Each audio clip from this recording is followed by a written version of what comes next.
Hello YouTube, I'm Brandon. I'm going to be teaching you through a few episodes on how to obtain lucidity through techniques, supplements if that's your choice, or just if you're just willing to spend hours and hours and days to obtain it.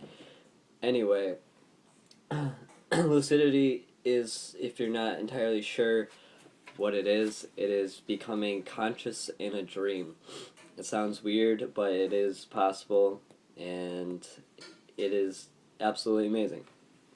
Some people actually have a knack for obtaining it. They can easily just go to sleep and they'll wake up and they're fully conscious in a dream and they can just go and do whatever they want. Some people, like me, have to go through numerous techniques and attempt it year after year after year and maybe only have 3 to 4 lucid dreams after 3 years. And one of the main things is you have to keep a very positive outlook on how you're going to achieve it, and it's honestly all about the mind. If you keep yourself in a positive attitude when you're going into a lucid, trying to get a lucid dream, you eventually will have one. It's all about mind over matter. And if you have like any fears or anything that makes you not want to have lucid dream, you maybe heard a horror story, and I know there was something in the news not too long ago about how some guy pleaded innocent because he was lucid dreaming and he killed someone in the courts. I don't know, but that's bullshit. I don't really buy that. Anyway, it's perfectly healthy.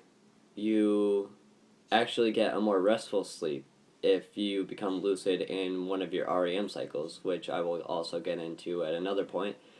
When you're also lucid dreaming, you can honestly learn stuff faster. I've actually watched something on lucid dreaming on the Discovery Channel, and it was talking about how they did a bunch of studies of people playing this one video game where they had to ski. And when they were skiing in the video game, they would mess up all the time. They'd play it for like an hour and a half. And then eventually they went to sleep, and they remembered dreaming about skiing. And when they got in the game, they actually got past the parts they were actually having trouble on before. And therefore, you can actually learn and be taught through your dreams and get over obstacles. Let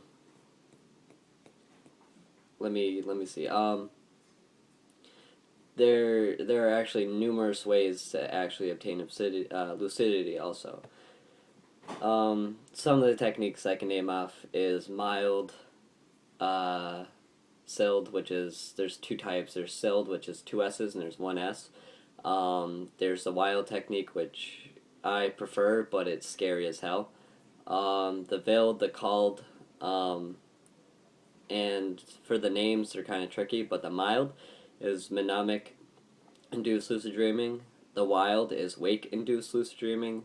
The veiled is a visually induced lucid dreaming. The called is character-assisted lucid dreaming. The SILD is sound-initiated lucid dreaming, and the SSILD, the SSILD, is the senses-initiated lucid dreaming. Personally, the mild is the easiest. There's also plenty of combinations you can get into to obtain lucidity, which also works a lot easier.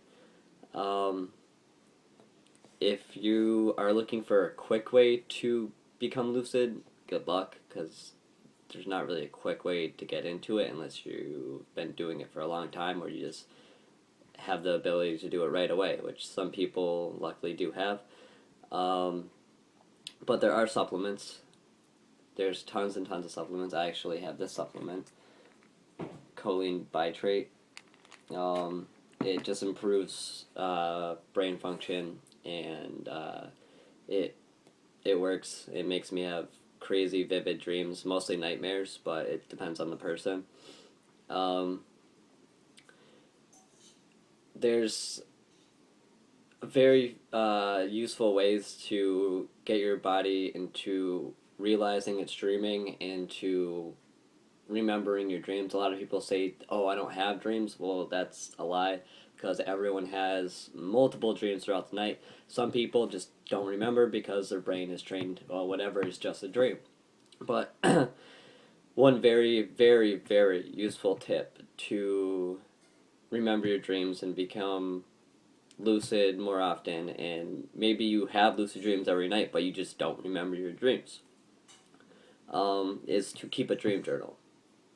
A dream journal is pretty much you wake up right after your dream, uh, write down every detail, or maybe just small keywords if that's better for you, and eventually it's going to train your brain to remember, hey, you gotta focus more on your dreams, you gotta remember your dreams more, and it's very beneficial.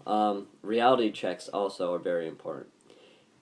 Without reality checks, you're not going to know if you're dreaming or not, unless you're just really good at just noticing, oh, hey, there's an elephant in my 4x4 room. How does that make any sense? Because it doesn't make sense, obviously.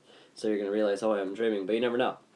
Like that whole court thing with that guy who shot some magistrate or something like that. I don't know.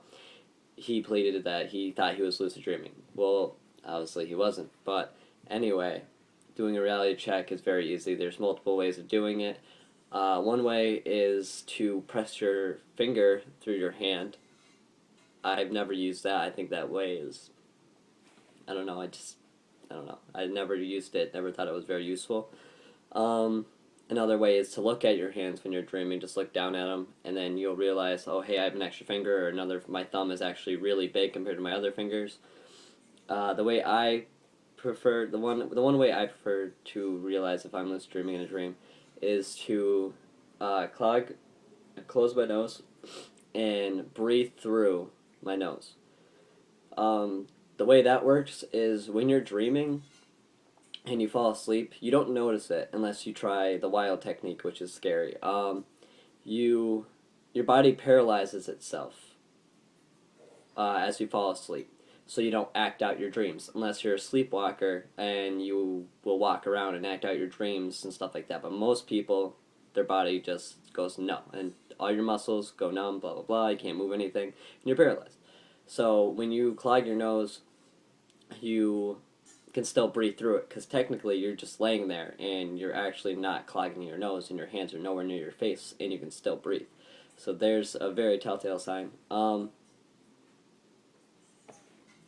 Also asking yourself throughout the day if I am dreaming. That also works, because eventually if you get into the habit of it, you will be in a dream and you will realize out of habit, oh, is this a dream? Or how did I get here? And then it'll just click and you'll know. And then you can either do another series of reality checks. But yeah, that's like the easiest way to explain lucid dreams. It's healthy. It's good for you. It's interesting. It's pretty much your mind. You can do anything you want. It's absolutely fun. The very few lucid dreams I've had have been short, but amazingly fun. I've flown. I've pushed someone off the Eiffel Tower. What else have I done? That's all I can really think of, because I only had 3 or 4, but in the next video I'll be showing, or actually I'll be talking about the wild technique, which is one of the easiest but hardest to really get into. It's very hard to explain, but it's a very interesting way to obtain lucidity.